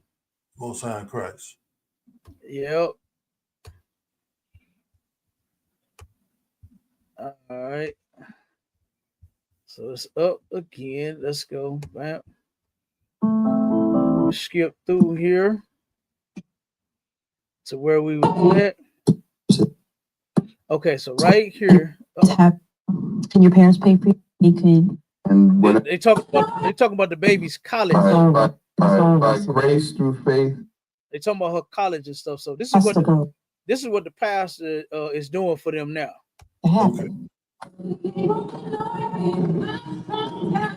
The Jeffries refinancing will make it more difficult for them to finance Maya's dream school. They have faith, but no home equity to borrow against for college tuition. One of the things we know about America is that families pull out the ladder for their children. They're not going to be able to pull out the ladder. That's a copy for you to keep. It's going to be a tough transition for them. And even if they do get approved, the reality of them being able to maintain it are difficult. They're going to have to not make frivolous purchases. They have downsized to one car. Some mediations just don't go well. As they leave the meeting, the couple is hopeful. The attorney is cautious. It looks 50-50. Thank you. All righty. So it's a 50-50 chance. It was very nice that they are able to save their home. I'm gonna run through these last few so we can get out of here. Real quick, let me skip through. Let me show you what the pastor said. This was crazy. Now this young man, go ahead, Ward. What's that? It's like Adawan. I was just gonna say, and the brother, he even though he was making good money, he did have a tough job. You know, and what I mean by that is based on commission. So if the economy is doing good, then you know, and then he make good money. But if like you say, when the market crashed, the economy crashed, you know, then you know he in trouble. You know, with that commission job. That's right, because the people don't have the money to pay for no damn cars. They ain't got no job. That's right. You know. The brother had to have been an excellent salesman, you know what I mean, in order to afford a $500,000 goddamn home. You understand? And several acres of land. You know, he had to have been real successful selling them cars. Yeah. You know, but now, like you said, the economy ain't so well. The people don't have the money. You understand? So people are not. I think they said he only made like one sale in a year. You know what I'm saying? So this brother wasn't making no money. He was behind in his payments like crazy. They was running through the money that they had saved. They mortgage out was $4,000 a month. Yeah, they say he hadn't made a payment in what, 2 years? Something like something like that. Yep. So this was another meeting that they had. You see, the first one, the pastor sent them to the bank to see if they can get something worked out. So here they are again at another one at the bank. And let me tell you what's about to happen. We're gonna see if the pastor pulled any strings and was able to help this family real quick. The pastor sent them to the white man. Yeah. Instead of, like I said, nobody's saying just do it for free. Just work with them and say, okay, whatever y'all can afford, you're gonna pay me back. I'm gonna buy that house for you, save y'all house, right? Since it was only what 3 families, this young brother that wanted to go to college, right? They didn't have the money for college. This family here who about to lose their home, and the other family that turned around and lost their job. The man that lost his job, but his wife was still working. So you mean tell me you couldn't help 3 families out? Pastor, you are a piece of garbage. But let's check out what happened when they went to this meeting. Yep. So we go. We didn't get a workout today. A workout is a new lower mortgage rate. No, workout means the bank is going to sell the Jeffries home. But they're going to sell these people's home. Still alive. The pastor, the white woman has said that the black church was known for flexing their muscles and using their influence to get things done. Why the hell didn't he flex a muscle and get something done for this family? Now here he is finna pray for him, right? Yeah, you do that. He finna pray for him. Instead, they're gonna do that. Instead of going into that goddamn bank of his, drawing the money to really help these folks. And you can tell by the way that this sister answered, because they asked her, was she going to utilize his debt-free program? After all of this, yeah, she was just saying that shit because she was on camera. That lady gonna fuck around and she done left this church. That's what actually happened. I'm sure she done left this church because the pastor in no way, shape, form, or fashion helped. Even this brother right here, you understand? The pastor turned around and found out that he needed a job through somebody else. He heard that he lost his job, so he found somebody that's in charge of HR that got some stress at a hospital, pulled some strings, had the big people, I think, at a bank. He had several folks, you understand, come and assist this man. Did one big interview. You understand? Did he help him? Did he get a job? Nope. That's the brother right there that set it all up. You understand? He's setting it up. If I'm not mistaken, they doing it now to where he's going to have this meeting with all of these people. Let's tune into this one real quick. People, I'm going to ask you to do a quick elevator speech. What is it you're interested in? Who are you? And then what is your follow-up plan? Carl is about to meet hiring managers because of the church. Let's bring them in. Okay. Doors are opening for Fred Philp too. Can he afford to walk through them? Can he afford not to?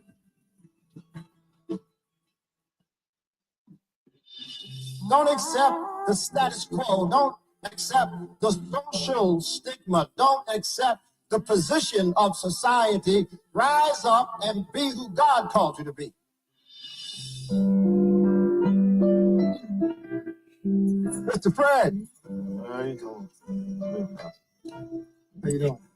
Soon to be freshman, Fred Philp has zero debt. That's about to change. Listen to this. The only question is, by how much? I will make a call tomorrow about it, getting a job for you. By the school. All right. And what are you doing for you? That's what I'm doing. What are you doing? I'm actually trying to apply for a loan. All right. You're not opposed to working, are you? No. Because if you are, we're done. All right? Okay. Good. He gets a job making $150 a week. He can pay for a lot of his own expenses. Would you encourage him to take out a loan? For education, yes. I'm not against student loans. Isn't that a contradiction for D-free, debt-free? Yes, but the world is full of contradictions. You hear that? The man said the word. I thought he said the world. But he said the word is full of contradictions. Let me try to play that again. See if you catch it. I heard the other one. He's a joke. Yeah, he said the word. We're done. All right? Okay, so. Okay, good. He gets a job making $150 a week. He can pay for a lot of his own expenses. Would you encourage him to take out a loan? For education, yes. I'm not against student loans. Isn't that a contradiction for D-free, debt-free? Yes, but the world is full of contradictions. This fool said the word is full of contradictions. Good doggone night.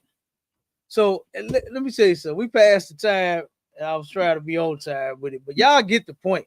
Yeah. Y'all should get the point right now. Why is this man saying now the point is to be debt free so that we can survive here in this place? Now you are encouraging him to go and apply for a loan.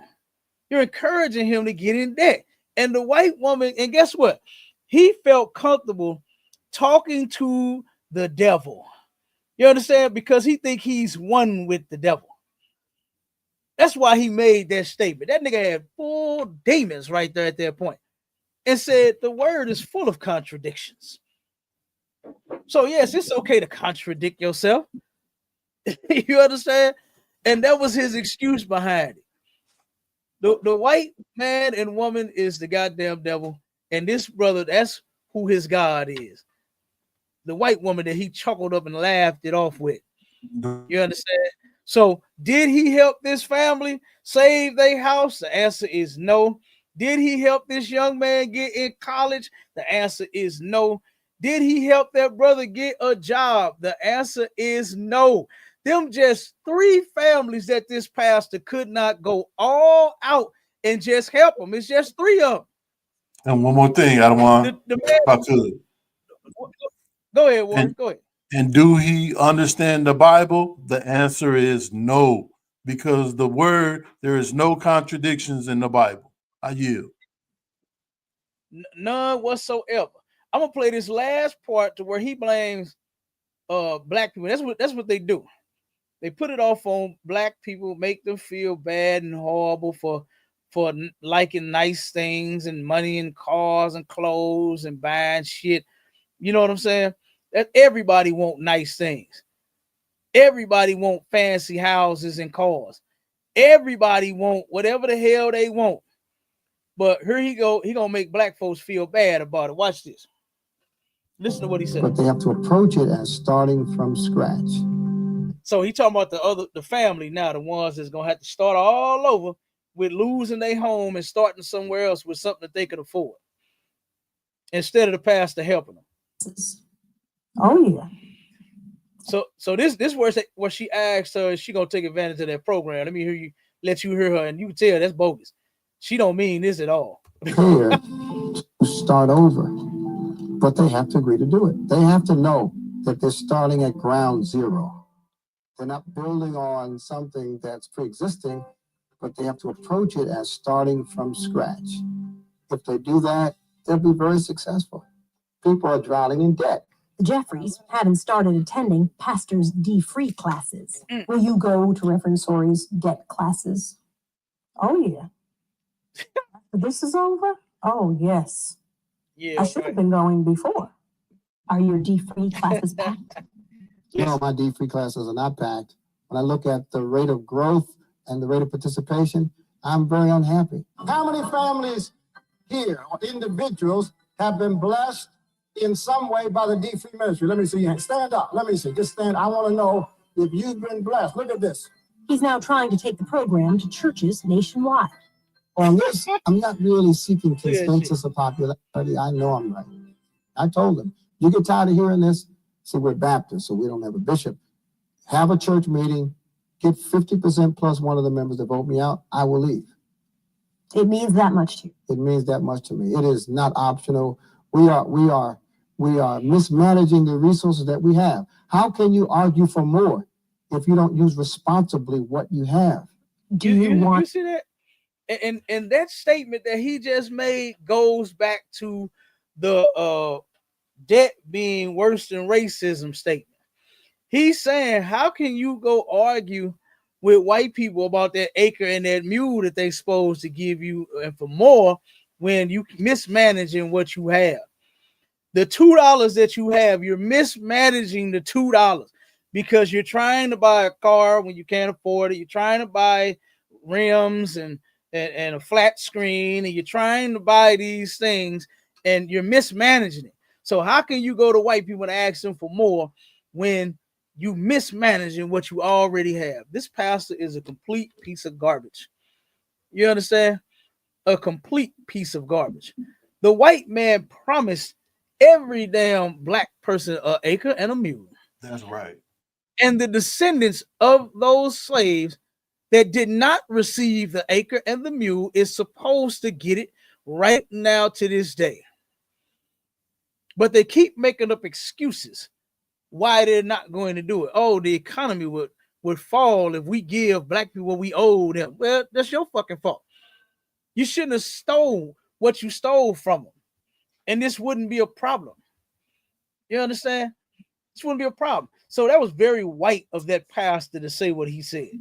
Okay, and this right here, like I said, man, this right here was insane. This goes to show you just how useless the black Christian church really is to the black community, man.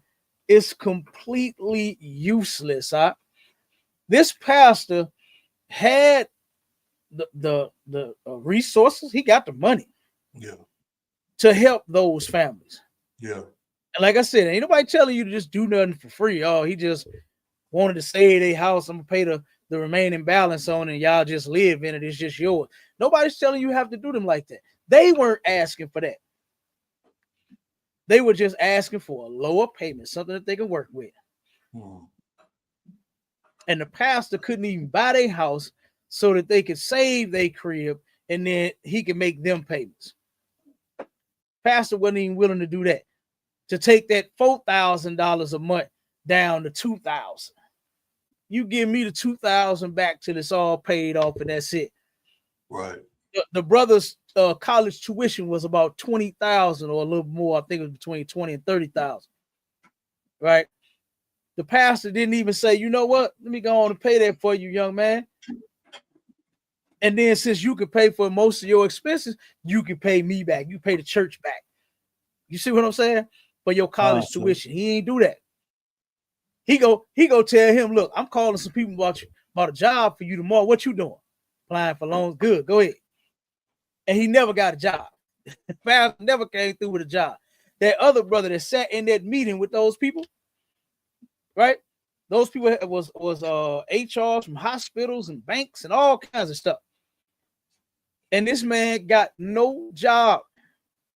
The pastor didn't help him do nothing. They useless, man. They useless.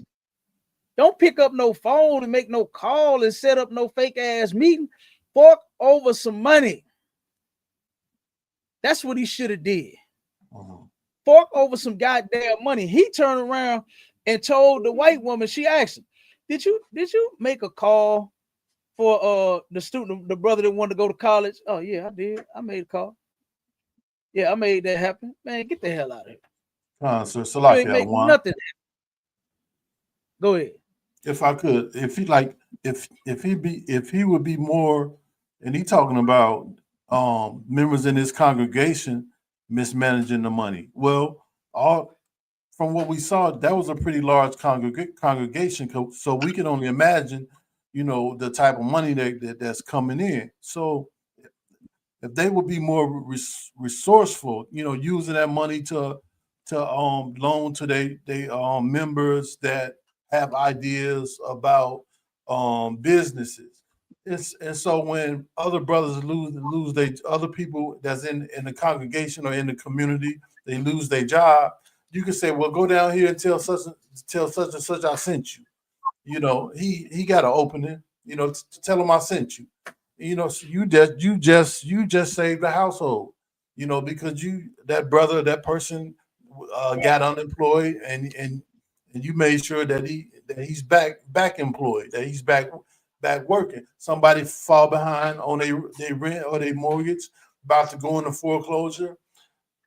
All the money that's coming in through the church should be going into a high interest saving account to where it's gaining interest, and you can be able to keep families from falling into foreclosure. That's what the church supposed to be. It's not for them to be buying brand new Cadillacs every year, but right. It's ridiculous. Out of one, I yield, sir. Yeah, it is. You understand? It's absolutely ridiculous. You know, it is. But like I said, that's the black church for you. They're useless. They useless. All right. So if you brothers and you sisters out there plan on doing anything, want to come together as a people and all of that, right? Then you come here, man. Come to the ISUPK under commanding General Yohana. All right. And look, that's our time. That's the end of the show. Make sure y'all stay tuned in, locked in with us, ISUPK.com. And you can hit us up on STATL Connect. That's the next one going down Wednesday. We got another good one for you on our love-hate series. It's going down. Then stay tuned to Sharpen the Sword next week on the 14th, right? This is going to be part 2 of me and Mr. Mystic's discussion that we had. The brother was so dead set on sexual deviancy being found among Abraham and Sarah, saying that he married his biological sister. You understand? Hopefully he don't come with that same garbage. You understand? Because I'm sure he's a sexual deviant of some sort himself. For him to force that in the Bible when the Bible does not say that was his biological sister. So, that's going down this Sunday, next Sunday, I'm sorry, on the 14th, 11 a.m. to 1 p.m. Make sure y'all tune in. All right, it's going down again. All right, and we're going to keep this thing rolling. Okay, so with that, Shalom, Israel. Shalom, Israel.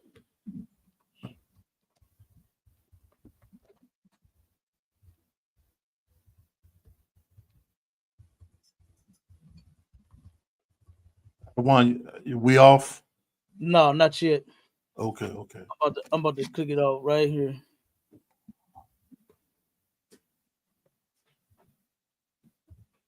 Yep.